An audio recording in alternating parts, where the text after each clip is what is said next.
주님께서는 이스라엘 초대 왕인 사울에게 사무엘을 보내서 이렇게 얘기합니다.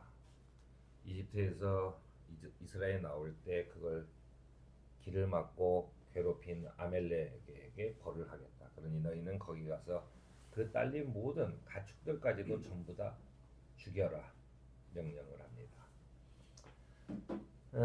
사정을 보아주어서는 안 된다. 남자와 여자, 어린아이와 젖먹이, 소와 소떼와 양떼, 낙타와 나귀 등 무엇이든 가릴 것 없이 죽여라 하고 명령합니다.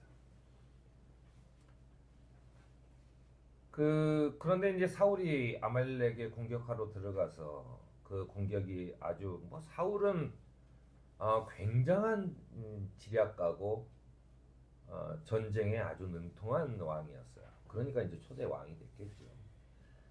이제 그거를 싹 쓸었어요. 그러고 나서 제가 늘 얘기하지만 전쟁이라는 것은 어떤 명분이라고 하는 게 있어요.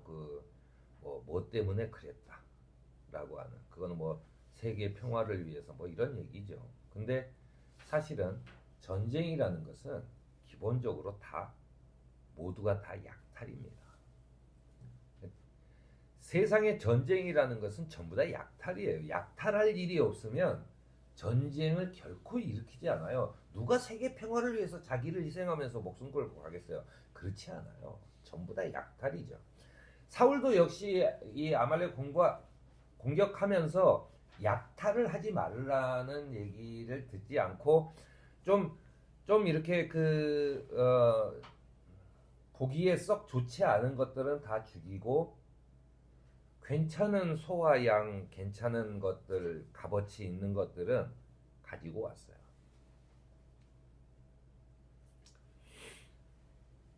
이 사울, 다윗 이 비교가 되는 왕인데 굉장히 재밌게도요. 사울 왕은 말은 잘 들어요. 말은 잘 들어요. 그런데 다윗은 사실은 우리가 성경에서 보면 다윗이 훨씬 더 나쁜 사람입니다. 심지어는 그 부하의 아내를 빼앗기 위해서 그 부하를 전쟁통에 일부러 제일 앞에 내보내서 죽여요. 대단히 도덕적으로도 문제가 있는 사람이죠. 그런데 다윗은 지금도 크리스마스가 되면 이렇게 성탄 트리 위에다 십자가를 건 그게 다윗의 별이에요. 이스라엘 사람들은 그 다윗의 별 국기에도 나와 있어요. 그 다윗의 별을 가장 크게 봅니다. 그 다윗을 지금도 거의 왕으로 섬겨요. 근데 왜 그랬을까라고 하는 거죠. 그는 다윗은 하나님의 사랑을 받았고 사울은 하나님의 사랑을 받지 못했다라고 하는 거예요. 그거를 사무엘은 이렇게 얘기합니다. 왜 그런가?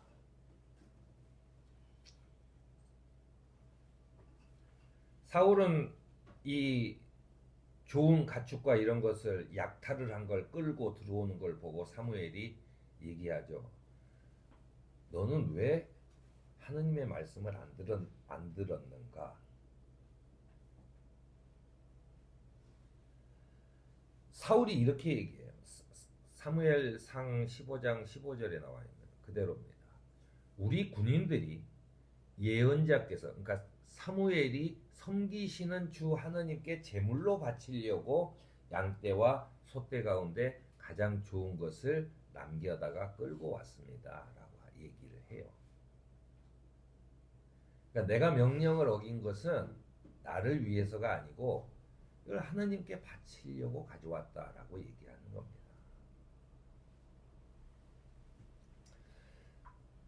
사울은 사실은 지도자로서는 꽤 좋은 왕이었습니다. 호화로에 살지도 않았고 큰 왕궁을 건축하지도 않았을 뿐더러 전쟁이 나면 항상 앞장서서 용감하게 싸우던 그런 왕이었어요. 오히려 다윗이나 솔로몬보다 훨씬 더 깨끗하고 청렴한 생활을 했던 왕입니다. 하지만 다윗이나 솔로몬과 사울이 결정적인 잘못이 있어요. 그것은 바로 주님 앞에 자기 잘못을 회개했다는 겁니다. 다윗과 솔로몬은 많은 잘못을 했지만 그것을 회개했어요. 그런데 사울은 회개하지 않았어요. 또 회개할 마음도 없었어요. 사울이 전쟁에 이긴 것은 하느님 때문인데 내가 이것을 주님께 드리려고 가져왔습니다라고 했을 때 사울의 말은 아까 제가 읽어드린 성경 본문에 뭐라고 되어 있냐면 나의 하나님께 나를 지켜주신 하나님께 드리려고 가져왔습니다라고 얘기하지 않아요. 사무엘의 하나님께 드리려고 가져왔습니다. 얘기하는 거예요. 그러니까 사실은 그 마음 속에는 하나님보다는 자꾸 그 자기를 괴롭히는 예언자인 사무엘이 더 마음에 걸리는 거예요. 그러니까는 너의 하나님을 위해서 내가 이렇게 남겨왔다라는 거죠. 하나님은 사실은 안중에도 없는 거죠.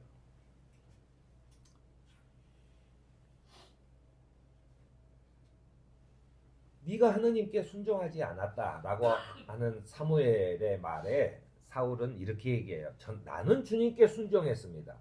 주님께서 보내시는 대로 전쟁터로 나갔고 아말렉 왕 아각도 잡아왔고 아말렉 사람도 진멸하였습니다. 다만 우리 군인들이 전리품 가운데 양떼와 소떼를 죽이지 않고 길갈로 끌고 왔습니다. 그러나 그것은 예언자께서 섬기시는 주 하나님께 제물로 바치려고 진멸한 그 짐승들 가운데 좋은 걸로 좀 몇 마리 가져온 겁니다. 라고 얘기를 하는 거예요. 제사만 드리면 됐지. 뭘 더 바래? 라고 하는 거죠. 사실은 이거는 한국 교회가요. 뭐 사울처럼 내가 예배드리도 헌금도 하는데 왜 나한테 그래? 라고 얘기하는 사람과 똑같습니다. 그러나 주님께서는 정확하게 말씀드리면 뇌물을 받으시는 분이 아니에요. 그 교회들이 하도 헌금 하니까 요즘 이제 인터넷에 뭐 이렇게 그림으로 돌아다니는 건데 뭐 하느님은 왜 내 돈이 필요하시죠? 뭐 이런 거였어요. 전지전능하시고 이 세상을 창조하시고 엄청난 분인데 왜 내 돈이 필요하시죠? 시사하는 바가 크다고 생각합니다. 그러니까 이 유명한 얘기를 해요. 사무엘이. 주님께서 어느 것을 더 좋아하시겠습니까? 주님 말씀에 순종하는 것이겠습니까? 아니면 번제나 화복제를 드리는 것이겠습니까? 잘 들으십시오. 순종이 제사보다 낫고 말씀을 따르는 것이 양의 기름보다 낫습니다. 라고 합니다. 그 다음은요. 사울의 잘못은 또 계속됩니다. 사울도 저도 회개합니다. 잘못했습니다. 내가 죄를 지었습니다. 하고 회개합니다. 그러나 사울은 사무엘에게 이렇게 얘기해요. 나의 백성 이스라엘과 백성의 장로들 앞에서 제발 나의 체면을 세워주시기 바랍니다. 라는 것입니다. 내가 회개할 텐데 이거는 내가 충분히 마음속으로 회개했어. 그러니까 이거를 뭐 굳이 내가 나타내고 다른 사람들이 그걸 보면은 내 체면이 구겨지지 않냐. 그러니까 회개한 걸로 칩시다. 이런 얘기입니다. 그 시국이 이래서 누구를 얘기하는 것 같지만은 저는 계속 이 신앙에 관한 이야기만 할 뿐입니다.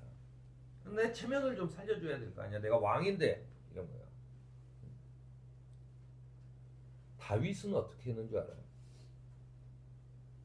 다윗은요 자기의 잘못했다라고 하는 말에 바로 베옷을 입고 머리에 흙을 뒤집어 쓴 채 백성들이 보는 광장에서 사흘을 땅에 엎드려서 회개를 해요. 그러니까 자기 체면이고 뭐고가 없어요.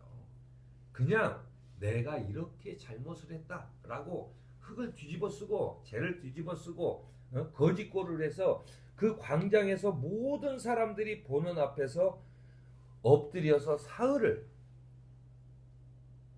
용서해 달라고 회개를 합니다.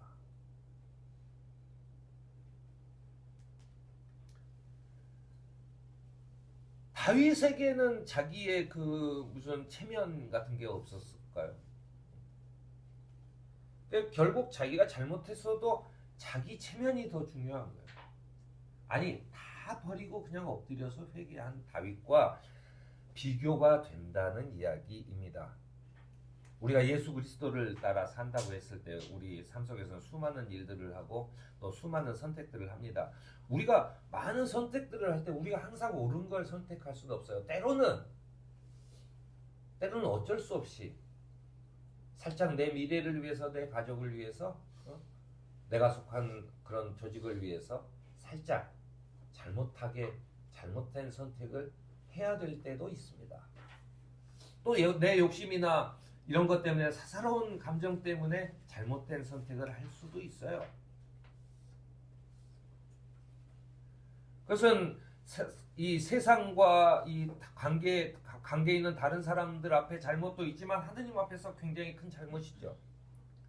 하지만 내가 이것을 어떻게 해야 되겠는가라고 했을 때 그것은 구약에서는 철저한 회개를 얘기합니다.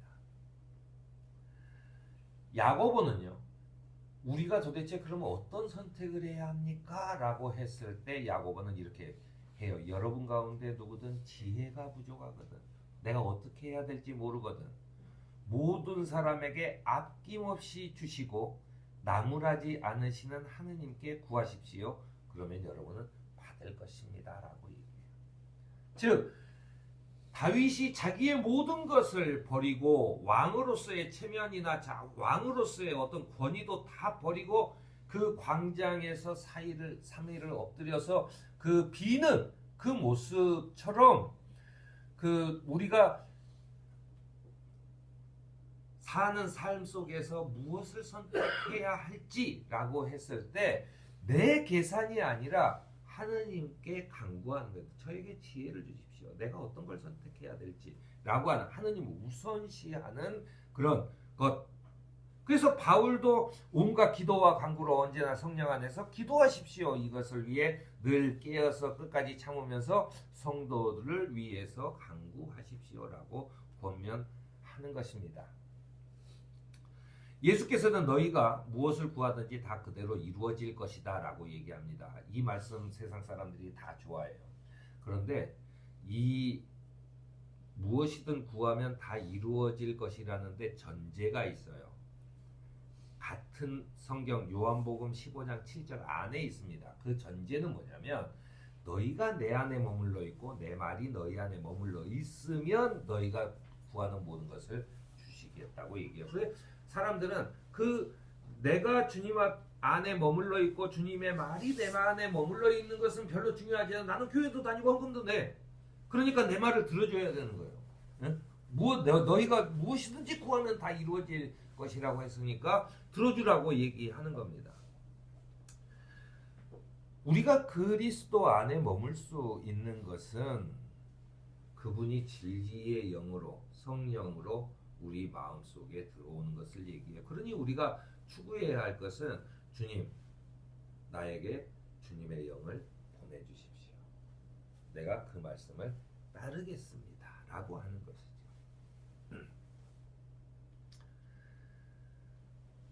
그분이 진리의 영이 오시면 그 영이 너희를 모든 진리 가운데 인도하시는데 그 영은요, 요한복음 16장 13절에 이런 얘기가 있어요. 그는 자기 마음대로 말씀하시지 않아요. 너 이렇게 해야 돼. 응? 지금 당장 뭐를 해? 라고 얘기하시지 않아요. 어떻게 얘기냐? 듣는 것만 일러주실 것이라는 거예요. 그 말은 내가 들을 수 있는, 내가 듣고 무슨 뜻인지 아는 것, 내가 들을 수 있는 것만 일러주신다는 게 각 사람마다 다 다르게. 왜 다르게 얘기해요? 진리는 너희가 뭐 정의와 평화 얘기해봤자 사람들이 다 달라요. 듣는 것이 다 다르죠. 응? 누구나 세계 평화를 위해서 전쟁을 벌이지만 다 약탈이라고 했잖아요. 자기 듣는 것만 일러주실 것이라는 거예요. 성령은 우리가 들을 수 있는, 우리가 이해할 수 있도록 말씀하신다는 거예요. 내가 공부를 얼마나 했건, 머리가 영리하건 아니건 관계없이 내가 들을 수 있는 것을 알려주실 것이라는 말씀입니다. 이 말씀대로 우리가 듣는 것만 일러주시는 주님의 뜻대로 살아가기 위해 주님께 머무르는 그런 소명 공동체가 되는 저와 여러분이 되기를 바랍니다. 네.